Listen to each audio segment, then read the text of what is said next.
What's up, guys? In today's video, I get to try out the Seymour Duncan Palladium preamp pedal. Stay tuned.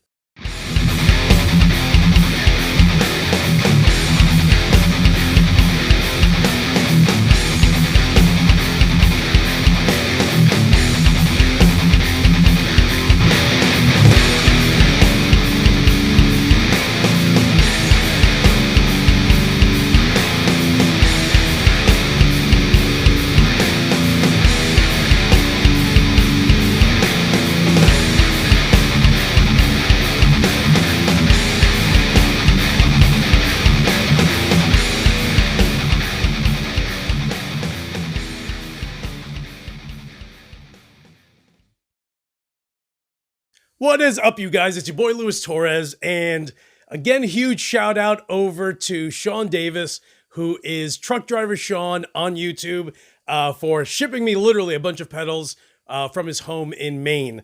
So funny enough, so he ships me this Seymour Duncan Palladium because I've been dying to use one. But that being said, I've also known that lots of guys that actually have it hate this thing, including some Seymour Duncan artists who own it. And I've reached out to them and I'm like, hey, what do you think about the Palladium? And they're like, wah, wah, wah. And then, of course, you know, just doing research on the pedal, you know, there's Keith Morrow who's using it, and it sounds like a beast. So, of course, I had to go ahead and watch that video and just determine what exactly he did, and looked at his settings and tried to reproduce what he did. And his settings are absolutely terrible, but he actually, if I'm not mistaken, if I remember correctly, he actually has his set up with, I think it was a Kemper. So of course, you know, when you're running something like this into a Kemper, like, dude, you have, the world is your oyster at that point. Like, dude, you can make magic from poop. So, so here I am, and I literally duplicated the same settings that Keith has in his video on YouTube, and it is complete terrible nonsense. So what I ended up doing, aside from, you know, listen, in the end, I don't do any post editing on any of these videos. It literally goes from, okay, cool, I'm done with this video. Bro, like 5 minutes later, it's uploading, going to YouTube already. So I don't edit anything. I don't add EQ. I don't try to fix things and make it sound better because I'm endorsed by the company. So, you know, so I went ahead. Again, same thing like earlier today with the Friedman BEOD. I plugged this into my Electro Harmonix 44 Magnum, which, funny enough, as if you guys have watched my channel for a while, I'm still kind of butthurt that I reached out to Electro Harmonix to try to use one of their demos of this pedal, and they're like, come on, son, look at you. You're too small, kid. And I'm like, who's small? Who's small? So I ended up buying it, and of course I use it for almost all of my videos. Even though I have the more Baby Bomb 30, I feel like this pedal, the Electro Harmonix 44 Magnum, just has a different flavor that I think works well with a lot of the pedals that I use. So aside from that, and literally not following Keith's settings, because again, his settings are kind of bad. I don't know any way else to put it. So his settings are bad. My settings are good. And I'm also using my, keep this in mind. Again, everyone dislikes this pedal. And after I used it, it was for obvious reasons that people don't like it. So I hooked up my Boss Super Overdrive, the SD1, and not even joking, for all of you guys that own this pedal, yo, I have everything dimed out, everything. Volume dimed, drive dimed, tone dimed. I never dime anything that I have. I never crank it to 10 unless it's like ahead and I'm using a boost pedal with it, so I can actually dial that back and not have to crank the pedal as much. So it's almost like 50-50. That being said, it is dimed out, kid. Dimed. Bro, again, like I said, if you own that pedal, you know you're not diming any of those knobs. You know, maybe the volume and the tone if you want, but the tone should always be dialed back. Bro, this thing is so bad, you've got to dime the entire SD1, which is crazy. Okay, now, this pedal's terrible. You have to dime out the Boss SD1. When you do those two things, yo, it sounds magical. Complete magic occurs with those two, where suddenly I'm like, okay, you just got to play around with it. But what amp, do you not find yourself having to play around with? So the Seymour Duncan Palladium, terrible by itself. Make sure that you have a boost pedal with it. Overdrive, something that's going to crank that up. I can't even say a notch. You got to crank that up like 50 stories. All right, so let me go ahead, plug this guy in. It'll be the same like I've been doing lately because I actually really like the Pyle, the $10 Pyle mic. So I'll be plugged in and using the Shure SM57 first, then the Pyle 78 second, and then a combination between those two together, okay? So let's get things rolling. Okay, guys, so I'm actually using my 1991 ESP M2 Custom with the Seymour Duncan Dime Bucker in the bridge, and again, just using the Electro Harmonix 44 Magnum power amp pedal that's plugged into my Mesa 412 cabinet with Celestion V30s. The only other pedal that I have aside from those two is my Fort and Zool, and it's the Palladium and the Boss Super Overdrive SD1 overdrive pedal. So that's it. Let's give it a whirl. Okay, so again, I'm going to start just for a few seconds playing the Palladium using the Shure SM57 first, then the Pyle, and then the two of them combined, okay?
right, guys. So let me know in the comments below what you guys think about the Seymour Duncan Palladium preamp pedal with boost. All right, listen.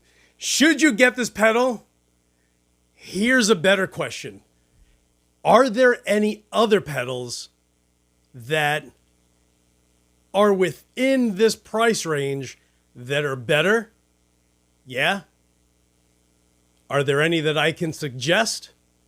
Yeah. If there's one that I would definitely consider, would I share it? No. I'm kidding. Yeah, dude, get the KSR series pedal.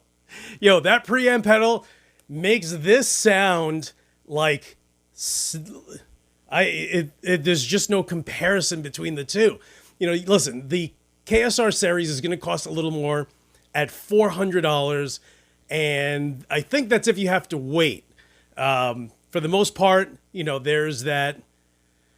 You know, a guy's got to make a buck, right? So if you're going to go ahead and buy it from a store online, it's going to end up costing you, let's call it $450, $425 in that ballpark, which is about double of what this is.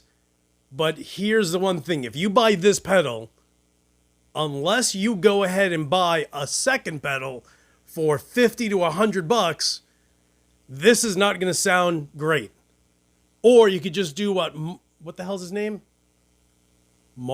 Keith Morrow. You know, if you're going to use this with a Kemper, then dude, how dare you even buy this? Like, bro, just chill with your Kemper, you know? Stop messing around, dude. Stop messing around with in the sandbox, son. Stop it. You got a Kemper. Stick with your Kemper. Why are you using this with a Kemper? You know why? Because you have to use something to make this garbage sound good. But listen, it's great if you have, at least a $50 Boss Super Overdrive to boost it. So if this is 200, that's 50. You're already at 250. Now, I don't know, dude. I think for 250, for $150 more, you can get something that is literally infinitely better than this could ever be. Ever. Yo, kid, seriously. Ever. So that being said, should you get this and a second pedal just to make this sound good? Come on, kid. Yo, for $150 more, set that aside, slowly but surely, and just get the KSR series, because I just think that it's a way better pedal. It's the same size, so for God's sakes, if you're trying to save, space on your pedal board, at least make sure that something that's this big is going to be absolutely incredible. And this is not it. The KSR series seriously is. I absolutely love that pedal. So, like I said, either get this and a second pedal, unless you already have a boost. And if you play metal, you probably have a boost pedal already. That whether you paid, $50 or $250, you may already have one. In that case, you may consider this one, but why? When you have the KSR series and literally, so many other, the Victory Kraken is better. You know what I mean? Like if you're going to spend upwards of 200, 250, like, dude, just go it's a little stretch more and get yourself something that's just better. And that's it. I'll be honest, I'm a little disappointed, but here's the good thing. I went into it already knowing that I will more than likely be disappointed. So I just want to let you guys know, legit, dude. I hate to say it, but don't get this thing. Do not get this guy. Do not trust me. Just save your money. Legit. I feel like that's a part of my YouTube channel, is just letting you guys know. Does it work? Does it not work? Should I spend money on it? Like, bro, listen, if you're going to spend $200, $300, like legit, it's not easy with rent or mortgage and your car payment and your bills, your credit cards. You know what I mean? Like, if life were different and we just made money and can just be like, want that, hey, rent, I'll pay you later. I'll pay you when I get around to it. That's a different story, but you know, when you're setting money aside, you definitely want those dollars to go and be spent in a way where you're going to utilize it, and more importantly, you're going to spend it on something that you love. And if I don't love it, I'm going to let you guys know that I don't. You know what I'm saying? So Seymour Duncan, listen, I love your pickups. I love your Power Stage 170. This Palladium, I think you guys need to go back to the drawing board. That being said, winding this guy up. Guys, thank you so much. Listen, we're just at, yo, what's up with that? Yo, I'm at 2,500, and then all of a sudden, like 4 dudes disappear. And I know what you guys are doing. You guys want to be number 2,500, but here's the problem. When you're 2,500, 2 other guys are like, meh, nope. I want to be 2,500. So it teeters between 2,501, 2,497, and then you ding-dongs go up and down. And I know who it is because you guys tell me, dude, son, I was 2,501, and then I called my buddy and told him, yo, just unfollow him or unsubscribe, and then we'll try to get to 2,500, which is funny, dude. Yeah, I would do the same thing. So guys, listen, thank you so much for watching. Subscribe if you have not. Yo, 70% of you guys who watch my channel aren't subscribed. So what's up, son? Hook your boy up. Thank you so much for watching, you guys. And as usual, I will talk to you guys soon.